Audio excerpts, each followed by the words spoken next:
Well, hello everyone, and welcome back to Adrian's Digital Basement. On today's video, we have something a little bit different. I'm going to be talking about CD players, and specifically, I want to test out a new CD that has recently come out by the artist Lorde. This CD is named Virgin, and the weird thing about this CD is, unlike normal press CDs, this CD is actually clear. And I've heard lots of reports on the internet that this CD can be very difficult to play, and a lot of CD players don't like it. So I want to try to figure out exactly why it doesn't work, and we're going to do that using my Tektronix 2467 oscilloscope and 3 different players. So we'll find out if any of my players can actually play this clear CD, and if we can, we're going to be looking at the RF signal picked up by the optical pickup to see exactly why so many CD players have trouble reading it. I'm also going to revisit and talk about how the NEC CD player that I recently showed on the second channel is working a lot better after I gave it a good tune-up. So without further ado, let's get right to it.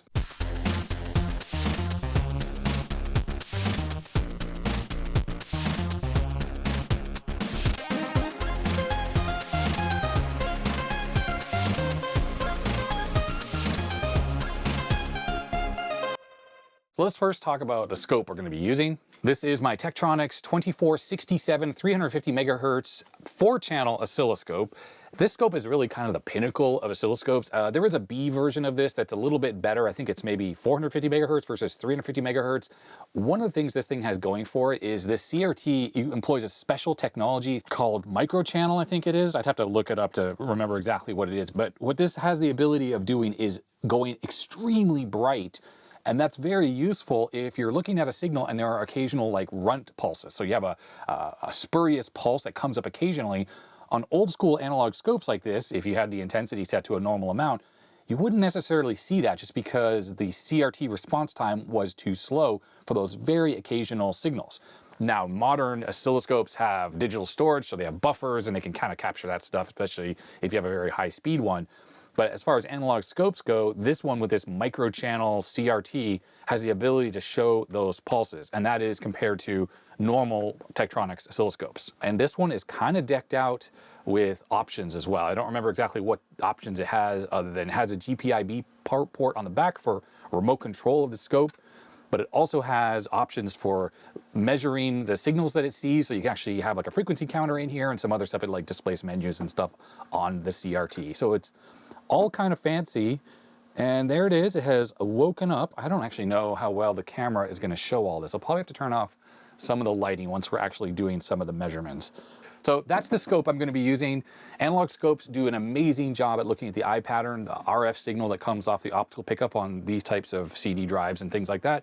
Of course, you can use much more modern digital storage scopes, but it has to be one that has the simulation of a CRT. So you can't just use something like my Zoe. This will not be able to show the eye pattern whatsoever. And you'll understand why it's called an eye pattern once we get that up on screen.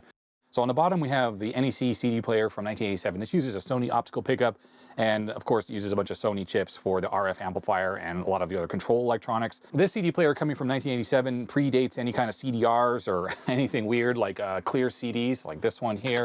So there's a good chance it won't be able to play the clear CD, and I'm actually kind of surprised it actually perfectly plays CDRs now. It has no issues playing those discs whatsoever now, which is kind of cool actually after I've done all those adjustments, considering I don't know what I'm doing. We'll get into that in a second. Above that is my Samsung DVP P231. This is a mid-range player. It is from 2003 or October 2003, and as you see, it has absolutely no digital outputs. I mean, it has a digital audio output, no digital video output. So we have component video. I think this can actually output 480p, so it doesn't do anything higher than that, but it does 480p. We have S-video, video, and audio.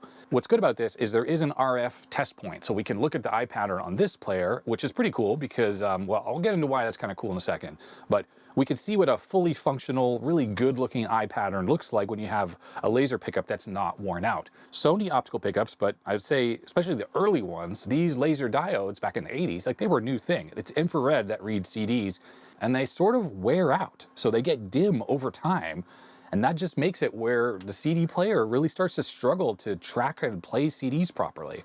Well, obviously this Samsung player from 2003, I think it's got probably 2 laser pickups, one for the CD and one probably for the DVD. I think it's red laser and an infrared laser, or maybe it used the infrared laser for both. I don't actually know. I never really looked at it. But obviously, by 2003, laser diode technology had moved way into the future, and that means that this player has laser diodes, doesn't have to drive so hard because they're much brighter just natively without having to run them so hard. So there's a good chance the laser pickup in later players will just last kind of forever, to be honest, versus these older ones that will wear out just from use, especially. Not so much from time, because I think when they're not powered, it's fine. But as you use them, it just wears them out and they get dim, just like other LEDs. And then the final player is this, which is a Kobe CX-CD-329. It's a piece of junk. The door is obviously missing. I actually took it off myself, specifically because I just wanted to very easily put discs on there. I have a piece of tape wedged in the little door there. If we hit play, I have some batteries in here. It does totally work. And this has that 60-second buffer, which you can turn off and on. So now it's off, so it's just playing at single speed mode. And if we had audio hooked up and I touched the disc, of course it would have issues. If you turn on the ESP or the buffer, you notice the disc starts to spin a lot quicker, and that's because it's filling up the buffer with the contents of the disc, and eventually it kind of slows down. Actually, what's really funny is you can just stop the disc like this, and it continues to play like the audio is uninterrupted. You put the disc back in, it just resumed. Mark at the Retro channel told me about this trick, and you can actually swap the CD, and like, you'll be listening to one CD and you just swap it and just suddenly is playing the other CD. It's kind of hilarious. But anyhow, this will be the final one that we test. Where's the stop button? It's this one here. This CD player, don't know if it has an RF test point. To be honest, I never opened it up to look, so I'm not even gonna bother with that. But this is just a late model player. I am sure this is from the later 2000s. It says a manufacturer and there should be a date on there. If there was something there, it's gone, a sticker. It's not imprinted into there. So I don't know when this is actually made, but I'm assuming this is going to be late 2000s. This would have been like a $30 CD player when it was released. It just is a piece of junk, but because since it's such a late model player, it just pretty much plays everything and it's just super duper robust and reliable, as crappy as it is. All right, so I think the first thing to do is I'm gonna remove the covers of both of these players so we can easily probe the RF points, and then I'll get the cameras all set up here so we can do a little capturing of the eye pattern. Yeah. All right, for this part here, I'm using multi-camera audio, so I hope I get this all synchronized. Otherwise, you'll be hearing terrible quality audio. This camera is recording, that's gonna be for showing the eye pattern on the oscilloscope. That's why I like using this virtual bench, which incidentally, because it doesn't have the virtual CRT, whatever, gradient things it's called, I don't know what that's called, it cannot capture the eye pattern either. It makes a completely unusable capture.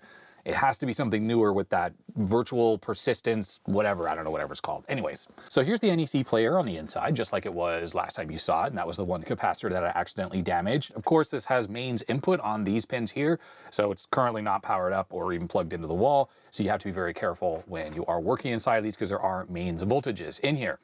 Now, for the various test patterns, I never found the service manual for this. There's a test pattern that's right here, I have my finger pointing to it, TP104, and it says parentheses RF. This is the signal output that's coming off of the laser. And I don't know if this is actually after the chip. The main chips that this is using for decoding the signal off the CD are a bunch of Sony chips, including this one here, the CXA1081, that's used in a whole bunch of players from back in the day. And the other ones that are used is another one under here, CXA1082. This is a surface mount on the bottom side of the board, which is why you don't see them there. This one's handling the tracking, the focus, all that sort of stuff, which is why the tracking and focus controls are all here together. Or maybe this one as well is handling that stuff, I don't know. So all the controls that are around here are all relevant to the tracking, the focus, that sort of thing. And this is the DAC on this particular player. It's a single channel Burr Brown PCM 54 HP.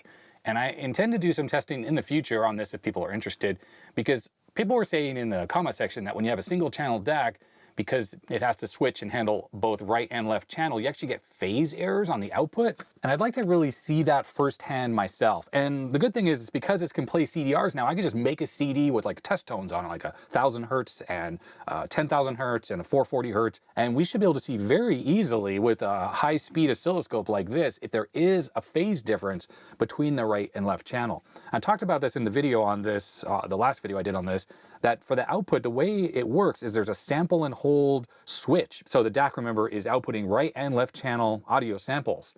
Well, when it switches between them, there's a little bit of a settling time. And then apparently at some point it gets latched into a sample hold op amp or a switch or something like that. And then that gets turned into the analog audio. And if the circuit is designed correctly, theoretically, you can tune out any kind of phase error by having it sort of hold on to that first sample when the second sample comes for the other channel, then release both of those out the audio output. So I'll be very curious to see what kind of phase error is there, and if there is, how much of it, like we'll count it in probably nanoseconds. And is that something any human could ever hear? I don't know, but it'd be interesting to look into that.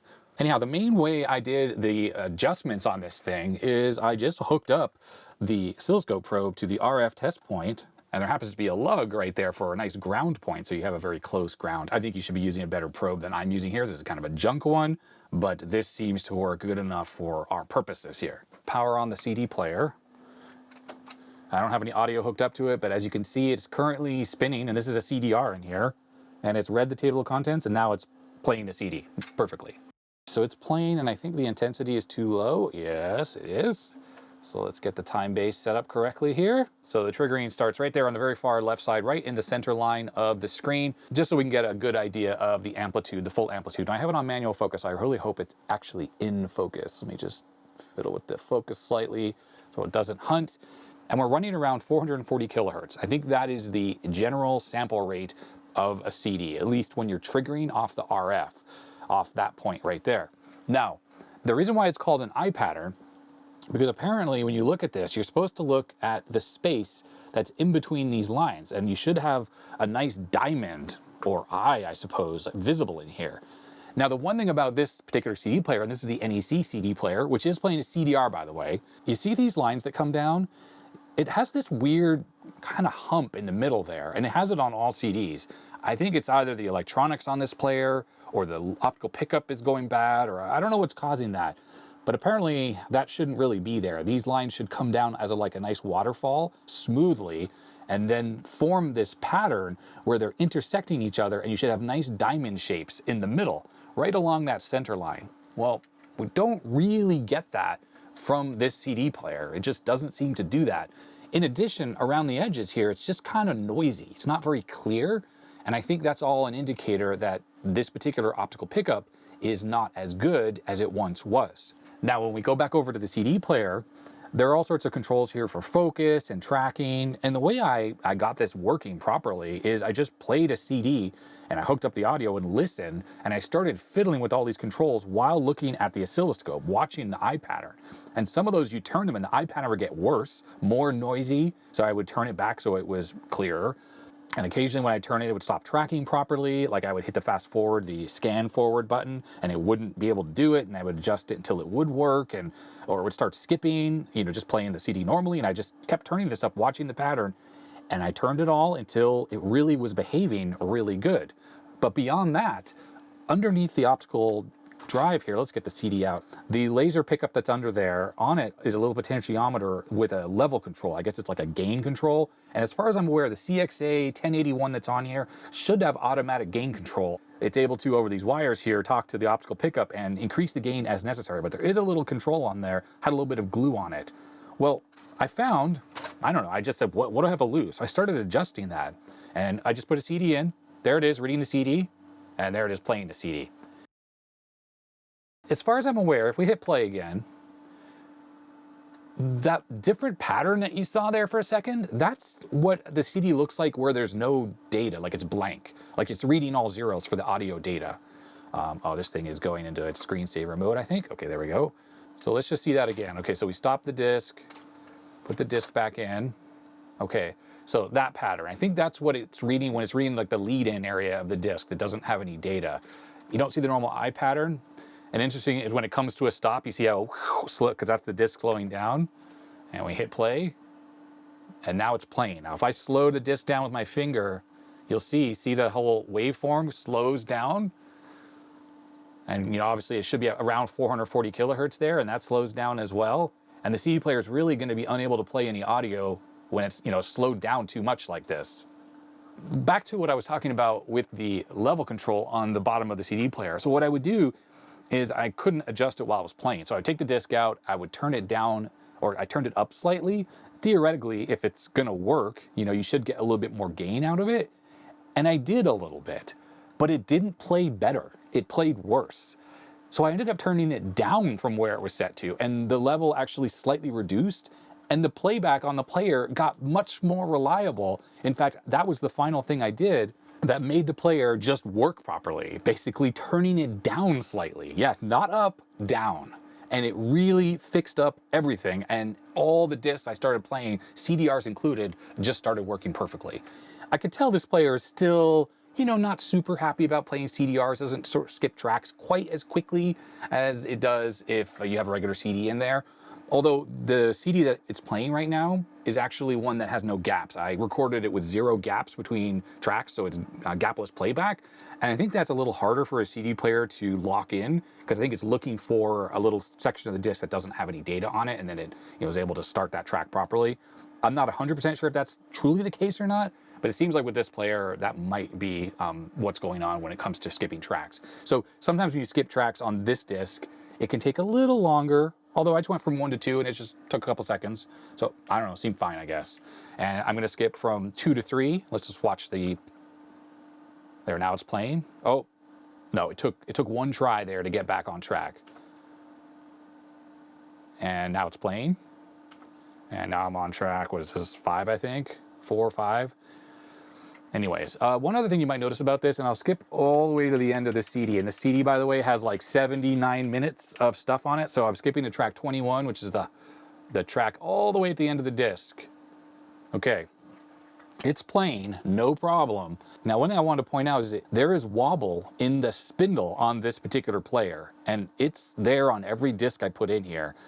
I don't think it's something to do with the actual CDs itself, and it's not the actual part that's under the disc, because I cleaned that. That's perfectly clean. I think the actual spindle is bent slightly, or the motor or something is out around. It seems to be able to compensate for it, no problem, because like I said, we're playing the very last track on this 49 second disc, and we'll play all the way to the end with no issue. But you really can see the wobble on the lower tracks. Like on track 1, the disc is spinning a lot faster. I think it's more like 500 RPM, something like that. And you can really kind of see it quickly wobbling. But here it wobbles a lot slower. Oh, it's kind of starting to go to sleep here, so I just push that button and it will wake back up. Yeah, so I wanted to point out that this player has wobble, and that obviously can cause it to have issues playing. But I think a lot of the issues that this thing still may have, and it's generally fine, is just the fact that the eye pattern looks noisy. And just that part right there, it's kind of noisy. And I'm gonna turn the intensity down a little bit because I think it's still just washed out in the camera. I don't know, hopefully that looks okay. Just look in this area there though. See how it's just, there's a lot of noise and stuff? Okay, well what I'm gonna do is I'm gonna switch to a CD that's actually a press CD, so there's a manufacturer one, not a CDR. And let's see how this looks, at least like how far it goes across the screen here, the deflection compared to the CDR. And I'll go back to the Above and Beyond CD Common Ground that we were listening to in the first video on this thing. You can see the CD's got a few scratches and stuff on it. So we'll pop this in. And here we go. Here goes the playback. Okay, well, we can see right away from an amplitude perspective, it's interesting because before with the CDR, it was really only going to this gradical line and this one. Well, now it's significantly more signal strength. It kind of goes all the way up here.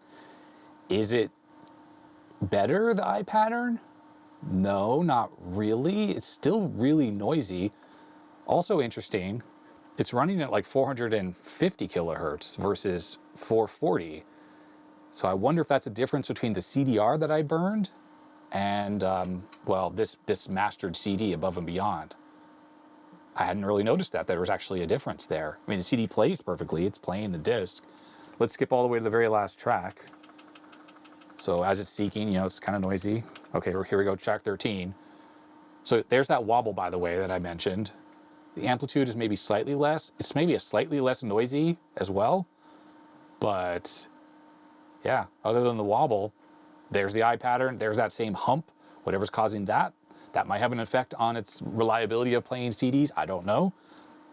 But I really feel like this noise part up here is part of the issue. And yeah, 450 kilohertz, that's still kind of interesting. Now the CDR that we were playing was this one. I burned this in an Asus drive, I think. And now I think about this royalty-free disc here, same TDK media. I actually made this on a different drive. So let's pop this one in. Let's see if this looks any different. Okay, here comes the eye pattern. Okay, well, if anything, this has even lower amplitude than the other disc, the other CDR. So like there's a difference from one player to another. Also, the trigger speed is slightly different as well. This thing, obviously, the counter on here, I don't know if it's how accurate it is. It obviously, you see it's bouncing around a little bit above and a little bit below 440, so maybe it's still targeting 440.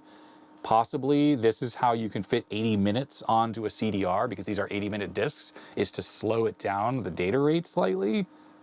I don't know. I don't know if it's actually slowing the data rate down. Like, obviously the effective data rate is still exactly the same. The audio bit rate and all that stuff is 100% unchanged. But I didn't know that there potentially is a difference from one disc to another. Anyways, it does seem like the amplitude is slightly lower. I'll switch back to the other CD real quick just so we can see for sure. But it is just slightly below this gradical line, and that is very bouncy down there, kind of bouncing around that line. So let's swap back to the other disc that I burned on the player upstairs on my office computer. Incidentally, I think I burned this one when we were just looking at 8x, and this one that we're about to watch, I think I burned at 32x. Ever so slightly more. See, it's bouncing around below that line, and up here it's just above that line. I think it's kind of curious. Same media, different recorder, slightly stronger signal. So keep that in mind if you're having trouble playing CDRs. Maybe try a different burner. Maybe it'll work better. Maybe different speeds will work better. But this, like I said, was 32x burning, and it's a bit stronger of a signal than the other disc, which was slower. Okay, well, I think this is what people may be here to take a look at and to see about this clear CD. Will this even work in this player? How do I open this?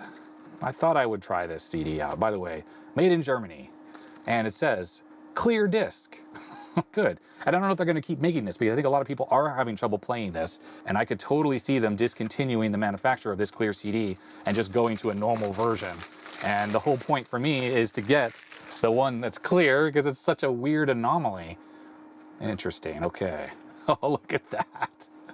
So there's obviously some reflectivity of it, obviously, because it's a little dark, but that is just hilarious. Absolutely hilarious. Wow. Okay, well, the question is, will this play in this old 1987 CD player that I have calibrated? All right, so disc is going in the player. There it goes. Let's look at the eye pattern, if there is any. No, it doesn't even see it. Okay, so what was happening there is it looked like the disc never even started spinning. I think what happens is the laser tries to gauge reflectivity, and if it doesn't get any, it just is like, oh, I give up. I can't even focus. So I'm gonna power cycle the player real quick. So off, on, and yeah, it's trying to focus. It just thinks there's no disc in there right now. It's not even gonna attempt to play, period. One last try. Yeah, okay. That is just a big fat no. Spinning the disc manually, nothing. And just to make sure it can still play CDRs, there it goes. There's the eye pattern. And it's still in the leading area. Oh, that's right, you have to hit play button to, when the player's on, you close the tray, it doesn't actually start playing. It's playing right now. It's working fine. There it is. So as far as this CD Virgin in this player, there's just no way this player is going to play this disc. No amount of adjusting is going to allow this player to play this disc. Mainly is because it doesn't even see this as a disc, so it can't even begin to play it. It has to start spinning and trying to track, and it's not even getting to that point. So that is just not going to be possible. Not with this player. Here's the inside of that Samsung DVD player. Now, this thing has a Zoran chipset. This does all the decoding of the video, the Dolby Digital. This has the DACs in it as well. It's got flash memory here, so that's the firmware. It has RAM, that's obviously for frame buffer stuff. And the analog stuff is all handled on this board. And because this is a low-end model, looks like there's a bunch of other outputs on here. I think for 5.1 analog decoding on some of the higher models. The cool thing about this board, and a lot of times you just don't even have this, is it does have an RF test point. It's very hard to see, and I've actually previously soldered a little metal thing on there so I can probe it, otherwise it's just a single point on the board. But this cable right here is what feeds the output of this chip into the analog board. Maybe it's power supply stuff as well, although this might be power supply stuff. This is the optical pickup cable that goes into this board, and that Zoran chip is handling all the front end stuff for the optical pickup, conversion, RF conversion and stuff, tracking, focus, etc., and then it feeds the digital data into this. And then I think with this this does is handling the VFD. This does have a VFD on the front, which is kind of cool because a lot of these players just went to total crap and basically just had like LED front panel. So it actually has an okay looking front panel. And you know what, to be honest, as a CD player, this is not bad. Because the DAC is integrated, I don't even know what type of DAC it is. I've gone over the data sheet for the Zoran chip and it just doesn't say anything about the DAC stuff. But, you know, we can assume it's a whatever, the Delta Sigma modern stuff that's on all the modern stuff, and probably has pretty incredible sound output.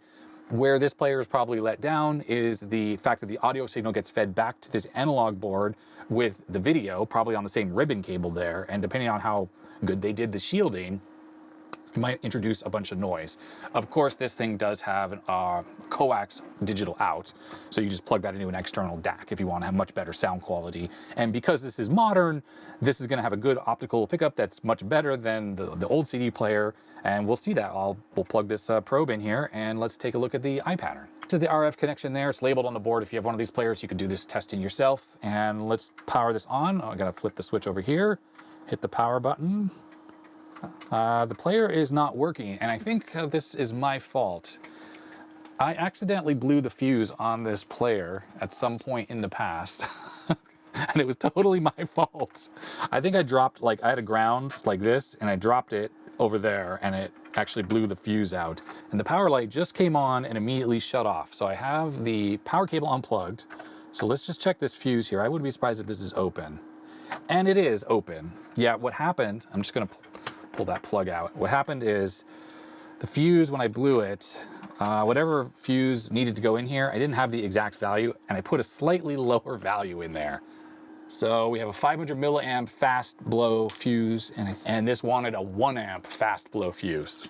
And I couldn't find a 1 amp in my little box of fuses. I'm gonna look again.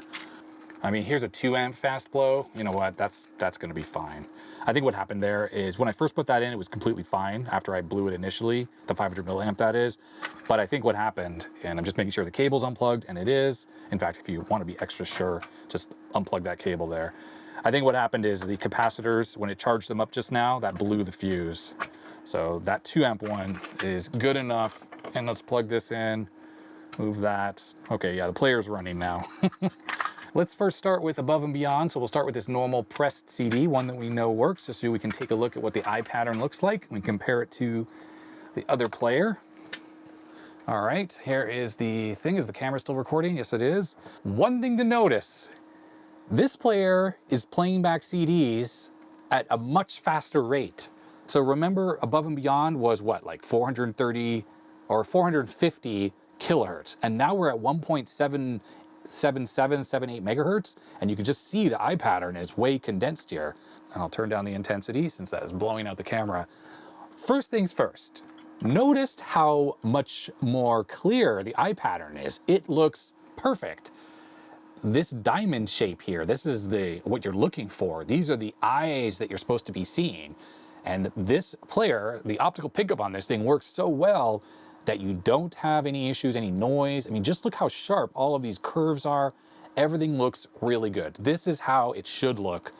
And this really shows us that other player's pickup is, I guess, weak, and or other components are going bad on it, or, you know, I don't know what's wrong with it. I mean, maybe it always looked that way. I don't really know. But what's super cool here is we can see the new trigger rate, right? So we're gonna say, what is this, around probably 1.78 megahertz. And remember, the Above and Beyond CD was running at 450 kilohertz on the other one. And now we're at what, 1780 we're gonna say? And I'll just swap those around. We'll divide this and 3.95. So this tells us right here, based on the trigger rate, that this player right here is running the disc at 4 times normal speed. So it buffers the CD playback. And that's really key for reliable playback. That little portable CD player also does something similar. It runs at a much faster speed. And while it's doing that, if it has trouble reading the disc at any one point, say due to a scratch or a little whatever, imperfection on the disc, the player will sit there and it will try to reread that until it gets a good read. So obviously the error correction algorithm, which I think a CD has maybe 25% of the data is error correction, which helps it rebuild and fill in gaps where there was trouble reading. But the player, if it ties into that circuitry, can detect an error in reading. And because it's running at a much faster speed, it's able to go back and reread it multiple times until it gets what it thinks is a good read. And it makes a huge difference. I have a disc that has a bunch of disc rot on it. There's like holes and stuff in it. And on the other CD player, it just can't read it at all. It starts to play, it just immediately skips and just does not work. This DVD player, on the other hand, works perfectly. It plays the disc 100% perfectly. There are visible holes in it. You can look at it in the light and see holes through the disc, and it works. So this quad speed playback that this mundane DVD player uses results in really, really good CD playback where other players will skip and have issues. This thing will not. So I really feel like this particular DVD player is so mundane that if you hook up the digital audio out of this, like the actual digital bitstream output to an external good quality DAC, it's a great CD player. It plays everything perfectly. You saw how clear the eye pattern is. There's no wobble in it either. It's perfect. And even more so, when we look at the eye pattern here, if I do silly stuff, like I slow the disc down like this on a normal CD player, it would cause skips and stuff. On this CD player, you don't even notice that. And there's nothing to adjust on here. This is all just automatically done magically by the firmware or whatnot. And yeah, it just works. Okay, so let's pop in the CDR. This is the one I burned on the CD player down here. Wow. Well, that looks horrid. That looks really bad. It's playing, no issue. Let's skip to a higher track. Okay, that looks freaking terrible. I mean, it's moving around. It almost feels like the original disc or the original drive I made this in. It has some kind of wobble in its spindle, and that got recorded onto the disc, or the disc itself has wobble. That eye pattern, the amplitude is a lot less than the other disc, Above and Beyond, right? The speed is a little bit different. Remember, that makes sense because this disc, when we looked at it, was like 438 kilohertz or so, and now we're at 1.73 megahertz, so that's still 4x, but the pattern just looks terrible. All right, let's swap over to this disc I burned on the disc player or the CDR upstairs in my office on that computer, different brand. And let's see what that looks like. Well, that looks better. That does look a lot better. It's still jittery, but it doesn't have that wobble going on. We still are at the slower speed. Very interesting that looks so much worse than a regular mastered CD. But I can guarantee you that it's currently still playing perfectly. The amplitude's also less, just like on the other one. The eye pattern looks a bit better, but I guess don't use CDRs for testing. And, you know, I'm just not surprised that some players have trouble with CDRs because they just look a lot crappier than a mastered CD.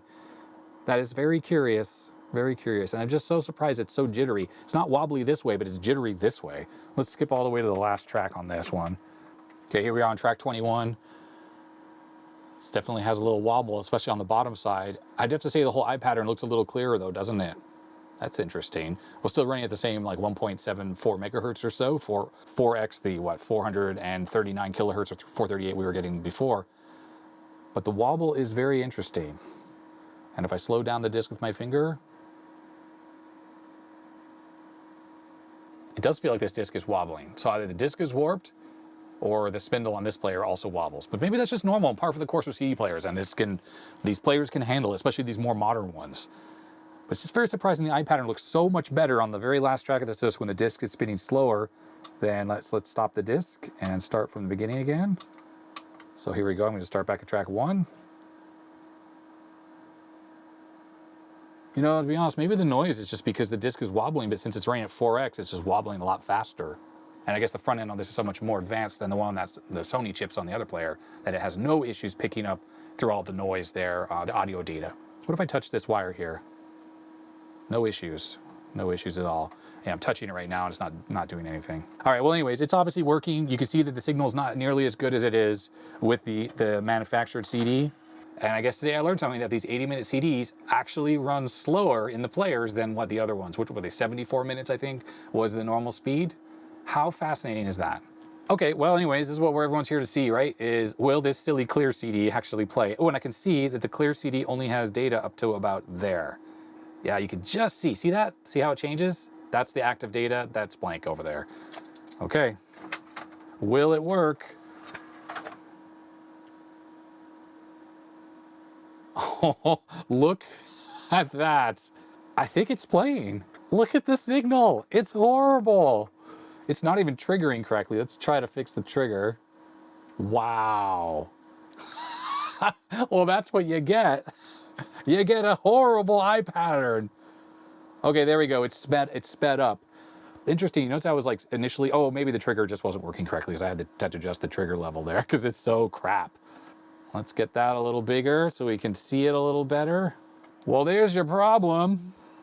That eye pattern is freaking horrible. Absolutely trash. Seems to be running at 1.75 megahertz, so 437. That seems to indicate that this was originally mastered on an 80-minute CD, because that's why it is at that slower speed versus the 74-minute. That's curious, isn't it? So you can kind of tell how the original disc was mastered by the trigger rate. But that eye pattern, garbage, absolute garbage. This, my friends, is why this disc barely works in a lot of players. Let's hook up some speakers to this thing and hear if there's actual audio. I'm sure there is.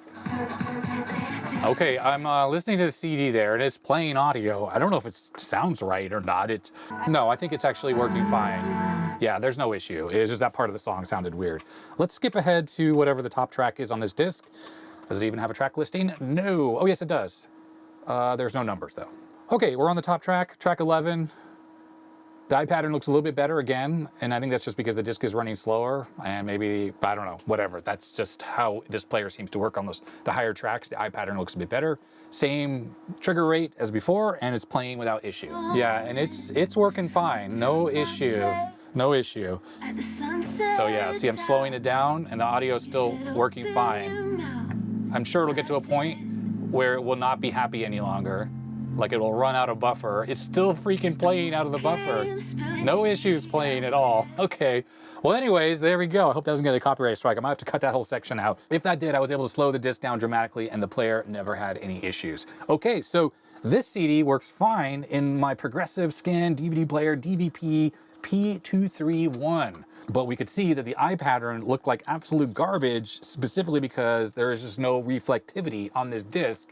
And a lot of optical pickups on a lot of players are just not going to be able to even resolve any kind of signal. And the front end on this thing that converts the optical signal into digital data does a really good job at taking that very weak eye pattern that's there and converting that into digital data that can be played back by the DACs. Obviously, there's some reflectivity in this disc. We can see that because it kind of has a sort of like gray texture to it. So it's very low, the reflectivity, but there is some there. Now, why don't we just do the final test here for this Lorde CD, and I'm going to pop it into my little portable player here. Hook this up. I'm going to aim this away from me because I don't feel like having this laser pointing into my face because it is infrared laser. It's playing. There it goes. So this little thing has no trouble playing a disc as well. And we can turn off the ESP and see if this can actually reliably play without ESP at single speed. Yes. Yes, it goes. See the numbers counting up there? Some of the segments are bad on this LCD screen, but the 0, 16, 17, that's accurate. So theoretically, infrared light is coming out of this thing now. This camera here does not actually show infrared. It has a really good filter on it. But yeah, infrared is going to be shooting out of there. So you do not want to look into that with your eyes, because see the little warning logo there. But it does work in this little player. It does work. Let's skip all the way to the last track. 11, I think it was. There. Oh no. I forgot this thing loops around. There it is, 11.